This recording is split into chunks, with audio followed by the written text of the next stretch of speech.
In the online module, you learned how domestic violence, or DV, is defined, the prevalence of DV, the relationship between DV and perinatal health, and reproductive coercion.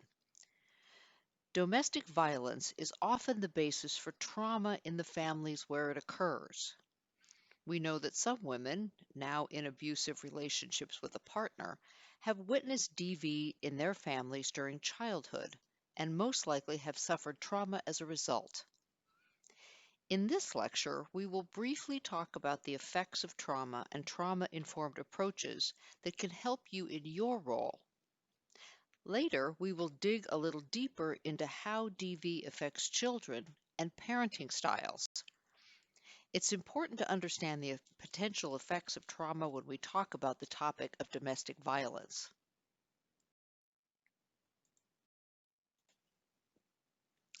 In this training, we are operating from the assumption that you have had some trauma training and are familiar with adverse childhood experiences, or ACEs, and trauma-informed approaches. If this is not the case, we strongly recommend that you seek out professional development opportunities to learn about trauma so you can be more effective serving families. Most people have experienced at least one ACE in their young lives, and most of us have had traumatic experiences.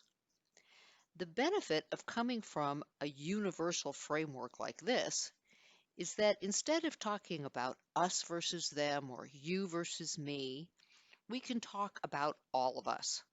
It doesn't leave anyone out. It doesn't shame anyone. So let's take a look at the ACEs pyramid to see the broader context in which ACEs and cultural factors can influence the trajectory of individuals' health and well-being.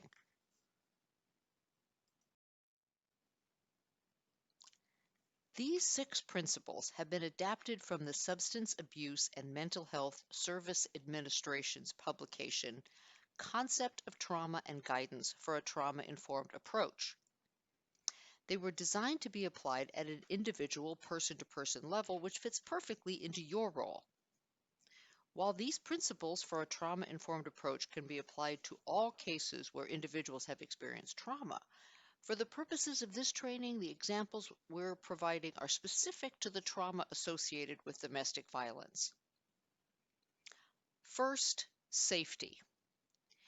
In your role, understand what safety means to the family you're serving. A mother may indicate that if her children are at grandma's house while she is home with a violent partner, that feels safe for her. How can you best support her to feel safe in an environment of violence?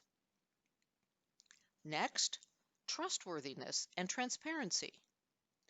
Conduct your service planning decisions and actions with transparency in order to build and maintain trust with mom and family members. What does mom value for herself and her family? How can you support her values in an open and authentic way? For example, if she's concerned about her children's horseplay and whether it will anger her abuser, what resources can you provide around physical play and the appropriate times to encourage this type of play? Mom also needs to be informed about your role as a mandated reporter and that your priority is to make sure that the children are safe. Let's take peer support. Survivors of domestic violence may be estranged or isolated from their family and friends because of the abuser's need for power and control.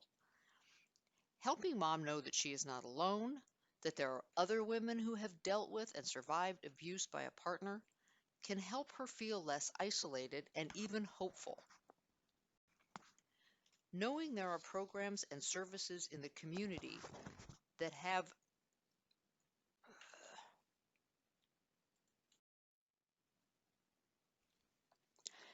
these 6 principles have been adapted from the Substance Abuse and Mental Health Service Administration, or SAMHSA's, publication called Concept of Trauma and Guidance for a Trauma-Informed Approach.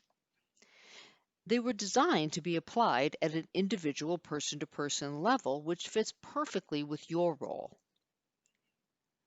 While these principles for a trauma-informed approach can be applied to all cases where individuals have experienced trauma, for the purposes of this training, the examples we're providing are specific to the trauma associated with domestic violence. First, safety. In your role, understand what safety means to the families you're serving.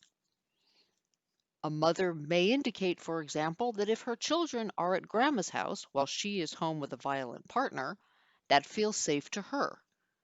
How can you best support her to feel safe in an environment of violence? Next, trustworthiness and transparency.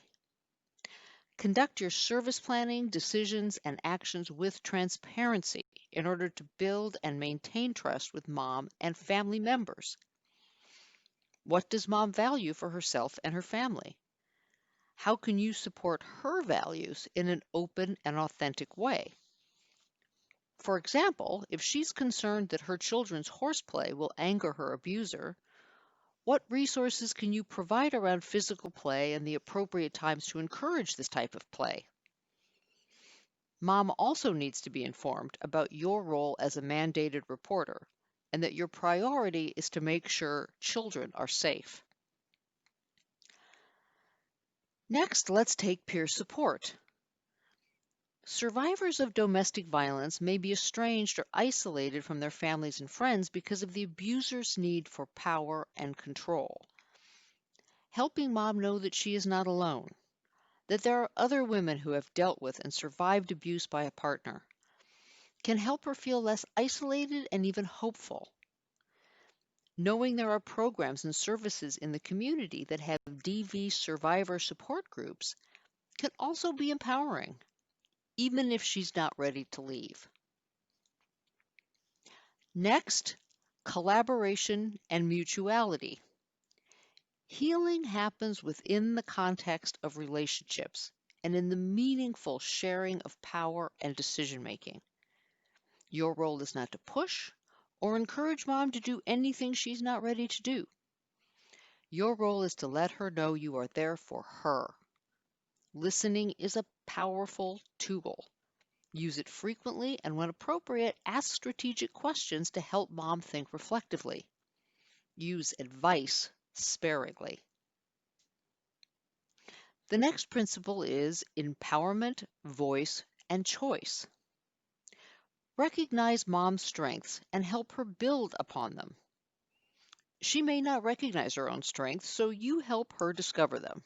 For example, your cooking smells so good every time I come here. You must be a great cook. Or, you're so patient when your toddler needs your full attention. You make him feel secure and loved. Involve mom in her service planning by helping her identify goals and steps to achieve those goals. If she's not ready to identify goals for herself, encourage her to share her goals for her children. Prepare for your visits by developing questions that allow you to hear her voice without her feeling judged or shamed. Lastly, consider cultural, historical, and gender issues. Reflect on your personal biases and how they might be affecting your relationships with families. What are your feelings, for example, about perpetrators of domestic violence? How does a family's cultural values influence their choices regarding DV? Is this family part of a marginalized population that has experienced historical and continued oppression? How might this affect mom's perspective about asking for and accepting help from community organizations? How might this affect her views and choices related to domestic violence? If mom grew up with DV in her home or community, how might this affect her choices regarding abusive relationships?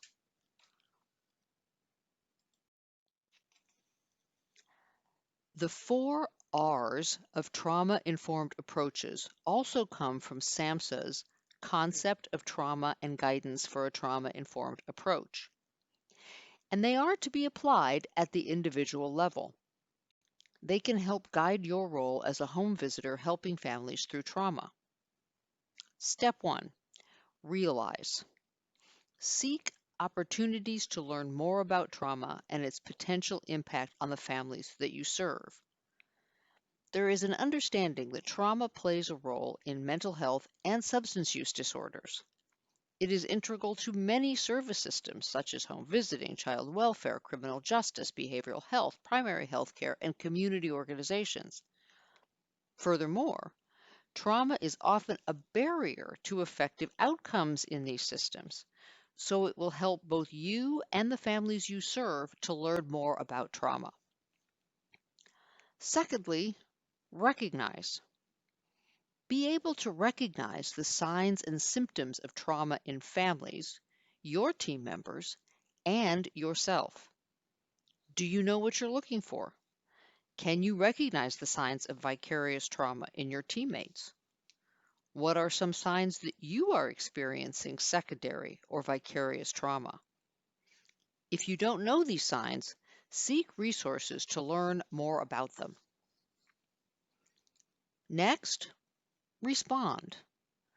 Fully integrate knowledge about trauma into the services you provide. Know about available trauma resources in your community and how they work. Establish relationships with these programs so that when you need to make a referral, you can make a warm handoff. Demonstrate an understanding that the experience of traumatic events impacts all people involved, either directly or indirectly. And lastly, resist. Staff who work with a trauma-informed environment are taught to recognize how organizational practices may trigger painful memories and re-traumatize clients with trauma histories. For example, they recognize that using restraints on a person who has been sexually abused or placing a child who has been neglected and abandoned in a seclusion room may be re-traumatizing and interfere with healing and recovery. However, talking about DV in an empathic manner is important and will most likely not re-traumatize mom. In fact, talking about DV may prove therapeutic for mom if the listener is non-judgmental and compassionate. We're going to talk briefly about cultural humility next because everything we do happens within the context of culture. And as we indicated in the power and control wheel, most cultures have some elements that condone men's controlling behavior over women, and some line differentiating what level of abuse is acceptable.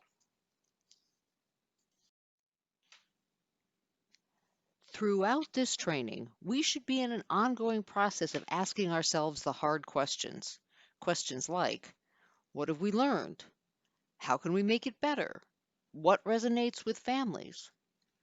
We hope that you will keep asking these questions not only in training, but as you work with families as well. There is no endpoint to learning. It is a continual, evolving process.